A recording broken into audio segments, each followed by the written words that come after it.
पश्चिम बंगाल में बदले राजनीतिक समीकरणों के बीच 3 राज्यसभा सीटों पर उपचुनाव को लेकर सियासी हलचल तेज हो गई है। निर्वाचन आयोग ने इन सीटों के लिए चुनाव कार्यक्रम जारी कर दिया है और 24 जुलाई को मतदान कराया जाएगा। ये सीटें टीएमसी के 3 राज्यसभा सांसदों सुखेंदु शेखर रॉय, सुष्मिता देव और प्रकाश सिंह बराई के इस्तीफे के बाद खाली हुई है।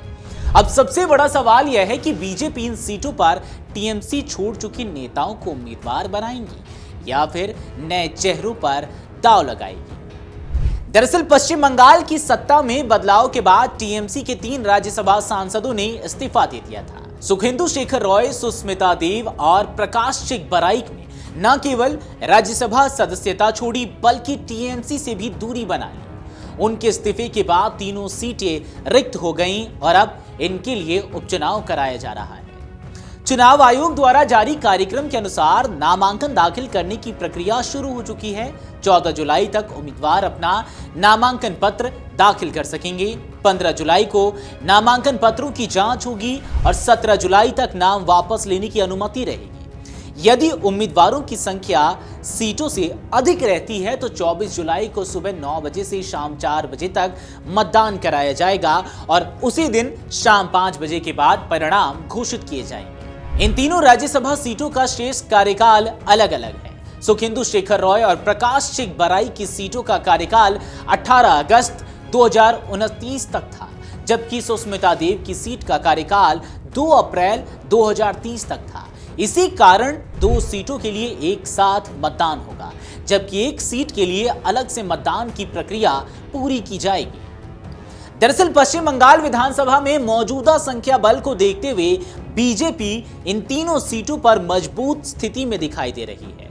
अब कैसे, चलिए आपको आंकड़ों का खेल समझाते हैं। 294 सदस्यीय विधानसभा में बीजेपी के पास 207 विधायक हैं, जबकि टीएमसी के पास 80 विधायक बताए जा रहे हैं। टीएमसी के भीतर गुटबाजी की चर्चा भी है, इस चुनाव को और दिलचस्प बना रही है। राज्यसभा उपचुनाव में मतदान अलग अलग सीटों के लिए अलग अलग होगा। ऐसे में बहुमत के आधार पर बीजेपी के लिए तीनों सीटें जीतना आसान माना जा रहा है। यदि टीएमसी के विधायक एकजुट होकर मतदान भी करें तब भी संख्या बल के आधार पर बीजेपी को बढ़त हासिल करने की संभावना है। अब ऐसे में सवाल उठ रहा है कि क्या टीएमसी के बागियों पर दांव लगाएगी भाजपा? राजनीतिक गलियारों में सबसे अधिक चर्चा इसी बात की है कि बीजेपी इन सीटों पर किन उम्मीदवारों को मैदान में उतारेगी। चूंकि जिन नेताओं ने इस्तीफा देकर टीएमसी छोड़ी है वे लंबे समय तक पार्टी के प्रभावशाली चेहरे रहे हैं, इसलिए संभावना जताई जा रही है और ऐसी खबरें भी चल रही हैं कि बीजेपी उन्हें उम्मीदवार बना सकती है। सुखेंदु शेखर रॉय टीएमसी के वरिष्ठ नेता और अनुभवी नेता माने जाते रहे हैं। सुष्मिता देव पूर्वोत्तर की राजनीति में एक महत्वपूर्ण महिला नेता के रूप में पहचान रखती हैं। प्रकाश सिंह बराई भी टीएमसी के प्रमुख नेताओं में शामिल रहे हैं।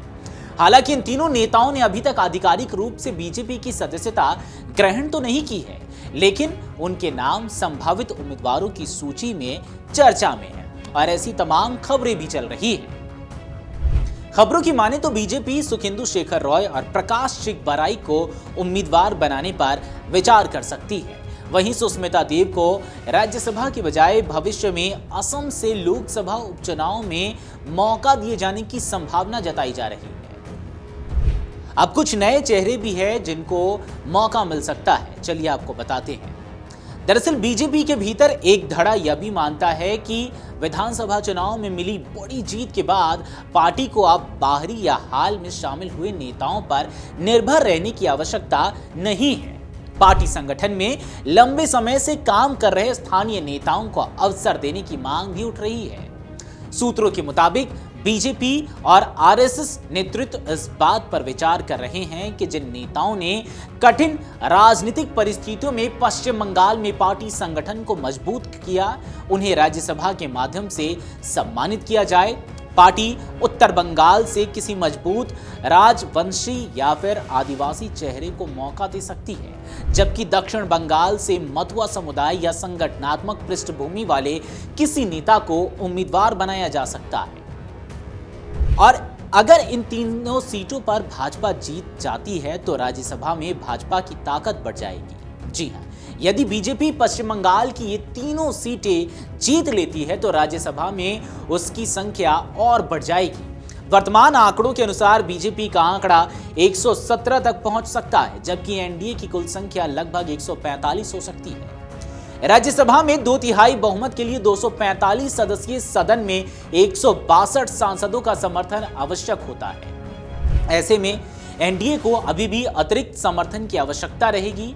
राजनीतिक जानकारों का मानना है कि वाईएसआर कांग्रेस पार्टी मनोनीत सांसदों और निर्दलीय सदस्यों का समर्थन मिलने पर सरकार महत्वपूर्ण विधेयकों को पारित कराने में अधिक मजबूत स्थिति में आ सकती है। अब ऐसे में सभी की नजर बीजेपी के उम्मीदवारों पर टिकी हुई है। फिलहाल पश्चिम बंगाल की इन 3 राज्यसभा सीटों पर उपचुनाव को लेकर सभी की निगाहें बीजेपी की उम्मीदवार चयन प्रक्रिया पर टिकी हुई है। पार्टी टीएमसी छोड़ चुके नेताओं को मौका देकर राजनीतिक संदेश देना चाहती है या फिर नए चेहरों को आगे लाकर राज्य में अपनी दीर्घकालिक रणनीति मजबूत करना चाहती है।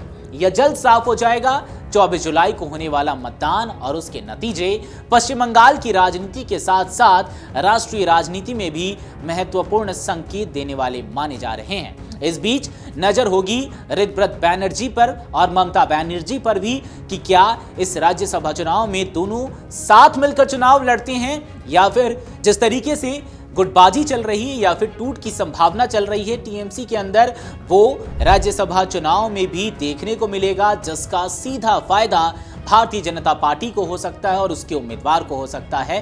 बहरहाल ये तो देखने वाली बात होगी, लेकिन एक बात तो तय है कि 3 में से 2 सीटों पर भाजपा मजबूत स्थिति में है और जो तीसरी सीट है ये निर्भर करता है टीएमसी की एकजुटता पर।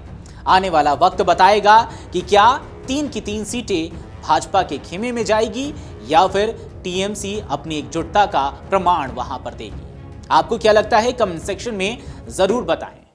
अगर आप ये वीडियो YouTube पर देख रहे हैं तो हमारे चैनल को सब्सक्राइब कर बेल आइकन दबाएं और Facebook पर देख रहे हैं तो हमारे पेज को लाइक करें।